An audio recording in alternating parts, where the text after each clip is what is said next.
सास का घूंघट। ये है देविका। देविका पढ़ी लिखी और मॉडर्न लड़की है, लेकिन उसकी शादी ऐसे परिवार में हुई है जो गांव में रहता है।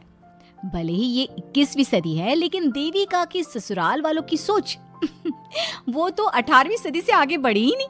आइए जानते हैं क्या होगा जब शहर की पढ़ी लिखी और मॉडर्न लड़की फंस जाएगी संकीर्ण मानसिकता वाले माहौल में। सागर, ये तुम्हारे गांव में सबने इतने लंबे लंबे घूंघट क्यों कर रखे हैं? और ये सब मुझे इतना घूर घूर कर क्यों देख रहे हैं? अरे यार, तुम भी घूंघट कर लो ना, इसीलिए तो देख रहे हैं सब तुम्हें। कम ऑन सागर, मैं घूंघट नहीं कर सकती। तुम्हें पता है ना मैं कौन हूँ। लेकिन देविका, मेरे पिताजी, चाचा जी, बड़े भैया और जीजा जी ने तुम्हें बिना घूंघट के देख लिया ना तो बहुत गुस्सा होंगे और न जाने कौन कौन से फरमान सुनाएंगे। घर चलो, देखा जाएगा जो होगा। सागर देविका से कई बार कहता है कि वो घूंघट कर ले, लेकिन देविका सागर की नहीं सुनती और अपने ससुराल के दरवाजे पर पहुंच जाती है। जब देविका वहां पहुंचती है तो देखती है कि उसकी सास बिमला, चाची सास कम्मो और जेठानी सुजाता ने लंबा सा घूंघट कर रखा था, पर उनकी ननद वीना ने घूंघट नहीं किया हुआ था। लेकिन हाँ, उसने सर पर सलीकी के साथ दुपट्टा जरूर ओढ़ा हुआ था। सागर अपनी पत्नी को सबसे मिलवा रहा होता है, तभी सागर के पिता जोगिंदर बोलते हैं, सागर, तूने बहू को इस घर के तौर तरीके नहीं समझा। हमारे घर की औरतें बिना घूंघट के किसी पर आए मर्द के सामने नहीं आती और तू इसे ऐसे ही ले आया। पिताजी, मैं समझा दूंगा। वो नई नई शहर से आई है ना, इसलिए उसे पता नहीं है। सागर की बात सुनकर उसके चाचा जी महेंद्र बोलते हैं, ये बात तो तुझे गांव में कदम रखते ही अपनी बीवी को समझानी चाहिए थी। हमारा गांव में बहुत नाम है। तेरी बीवी ऐसे गांव भर में घूमेगी तो क्या इज्जत रह जाएगी हमारी। ये बोलकर जोगिंदर और महेंद्र वहां से चले जाते हैं। शाम को घर की सारी औरतें खाने की तैयारी करती है। खाना तैयार हो जाता है, लेकिन घर की कोई भी औरत खाना नहीं खाती। बहुत रात हो जाती है, तब देविका कहती है, सासू माँ, खाना बने हुए तो देर हो गई, रात भी बहुत हो गई है, हम लोग खाना क्यों नहीं खा रहे हैं? अरे बहू, ये क्या बोल रही हो? हमारे यहाँ घर की औरतें तब तक खाना नहीं खाती जब तक घर के मर्द खाना ना खा ले। लेकिन इतनी देर हो गई, आप सबको भूख नहीं लग रही क्या? तभी देविका की जेठानी सुजाता कहती है, लग तो रही है, लेकिन यहाँ की यही रीत है, ये निभानी तो पड़ेगी ना। भाभी जी, ये रीत नहीं है, औरतों को प्रताड़ित करने का एक तरीका है। अगर इस घर के आदमी पूरी रात नहीं आए तो पूरी रात खाना नहीं खाओगी क्या? देविका ये बोलकर सीधा सागर के पास जाती है। सागर उसे समझाता है, देविका, यहाँ ऐसा ही होता है, तुम थोड़ा सब्र कर लो, पिताजी और चाचा जी आते ही होंगे, फिर हम सब खाना खाएंगे। सागर देविका को समझा ही रहा था, तभी देविका की ननद वीना आकर कहती है, सागर, खाना खाने आ जाओ, पिताजी और चाचा जी आ गए हैं। चलो देविका, तुम्हारा इंतजार खत्म हुआ। सागर खाने के लिए बैठ जाता है। जब सब खाना खाने बैठते हैं तो देविका भी बैठ जाती है। सागर धीरे से उसे कहता है, अरे देविका, ये क्या कर रही हो? तुम इस तरह हमारे साथ खाना नहीं खा सकती। मगर क्यों सागर? मुझे भूख लगी है, सब लोग खा रहे हैं तो मैं क्यों नहीं खा सकती? ये हमारे घर का नियम है, पहले घर के आदमी खाते हैं और बाद में औरतें। लेकिन सागर, हमारे घर में तो ऐसा कोई नियम नहीं है। देविका और सागर में बहस छिड़ जाती है। तब सागर का बड़ा भाई कहता है, सागर, तेरी बीवी को एक बार में समझ में नहीं आता क्या कि इस घर की औरतें मर्दों के खाना खाने के बाद ही खाना खा सकती है? भैया, मैं देविका को यही समझा रहा था। मुझे तो लग रहा है कि इसके दिमाग में कोई बात ही नहीं बैठती एक बार में।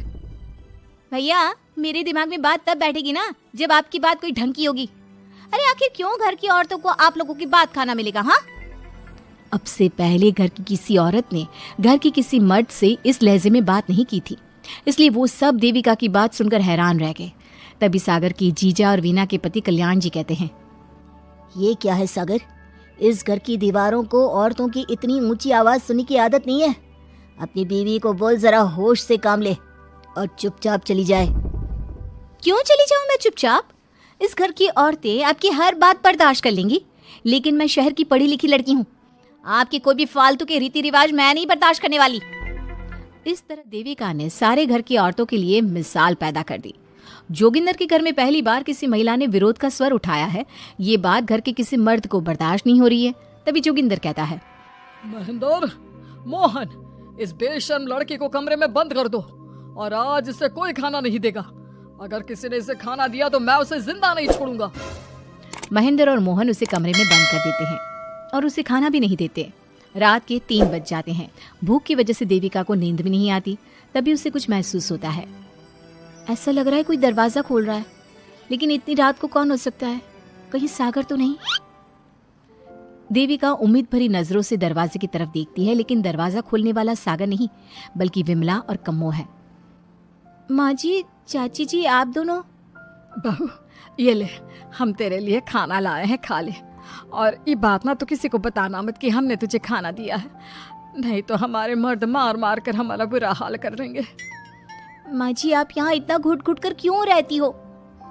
देविका, अब तू भी इस घर की बहू है, तू भी हमारी तरह रहना सीख ले। इस घर के कायदे कानून अपना ले। इस घर के मर्द तो कभी बदलने वाले हैं नहीं बहू, तो तू ही बदल ले अपने आप को। माँ जी, बदलाव अच्छे के लिए हो तो हमें बदलना चाहिए, बेकार और बेतुकी बातों का तो विरोध करना चाहिए। दोनों ने देविका को समझाने की कोशिश की, लेकिन देविका ने उल्टा उन्हें ही समझा दिया। इसी तरह एक दिन देविका किसी बात पर जोर जोर से हंस रही थी। तभी देविका की सास विमला ने उसे टोकते हुए कहा, अरे बहू, तू इतनी जोर जोर से क्यों हंस रही है? हमारे घर की औरत इतनी जोर जोर से नहीं हंसती। विमला अपनी बहू को समझा रही थी कि तभी महेंद्र बोलता है, अरे कम्मो, कौन है ये औरत जो बेशर्मों की तरह जोर जोर से हंस रही है? तभी कम्मो और देविका बाहर आ जाती हैं। जी वो मैं हंस रही थी चाचा जी, अब आप लोग हंसने पर भी पाबंदी लगाओगे क्या? तुम जैसी बदतमीज लड़कियों से मैं बात नहीं करना चाहता, लेकिन कान खोलकर सुन लो, इस घर की औरतें इतना जोर जोर से नहीं हंसती। और हाँ, तुम्हें पहले ही बता चुके हैं कि इस घर की दीवारों को औरतों की तेज आवाज सुनने की आदत नहीं है। इस घर की दीवारों को आदमियों की ऊंची आवाज सुनने की आदत है, लेकिन औरतों की नहीं। चाचा जी, आपके घर की दीवारें तो बहुत दोगली हैं। हर पाबंदी औरतों के लिए क्यों चाचा जी? औरतें ये नहीं कर सकती, औरतें वो नहीं कर सकती, औरतें सांस ले सकती है या उस पर भी पाबंदी है? चुप हो जाना बहू, मत बोल और घूंघट कर ले, ये तेरे चाचा ससुर है, थोड़ा तो लिहाज कर। कम्मो के समझाने पर भी देविका चुप नहीं होती। वो महेंद्र से ऐसे ऐसे सवाल पूछती है जिनका जवाब उसके पास होता ही नहीं। महेंद्र गुस्से से सागर को आवाज देता है। आवाज सुनकर घर के सभी आदमी बाहर आ जाते हैं। जी चाचा जी, आपने बुलाया? अपनी मुंह जोर बीवी को यहाँ से ले जाने तो कुछ अनर्थ हो जाएगा। क्या हुआ चाचा जी? तेरी बीवी जिस तरह से मुझसे बात कर रही है, छोटे बड़े की तमीज नहीं है इसे। कम से कम 7 दिन तक ये कमरे से बाहर नहीं निकलनी चाहिए। अगर इसे मैंने कमरे से बाहर देख लिया तो किसी की खैर नहीं, समझे? पर मैंने कुछ गलत नहीं बोला। सागर, जो सच है मैंने वही कहा है। देविका, चलो मेरे साथ। लेकिन सागर, मेरी बात तो सुनो। सागर देविका को वहां से ले जाता है। इसी तरह से कई दिन बीत गए। अब देविका अपने ससुराल में हर गलत बात का विरोध करने लगी, लेकिन जितना ज्यादा वो विरोध करती, उसके ससुराल वाले उस पर उतना ही ज्यादा अत्याचार करते।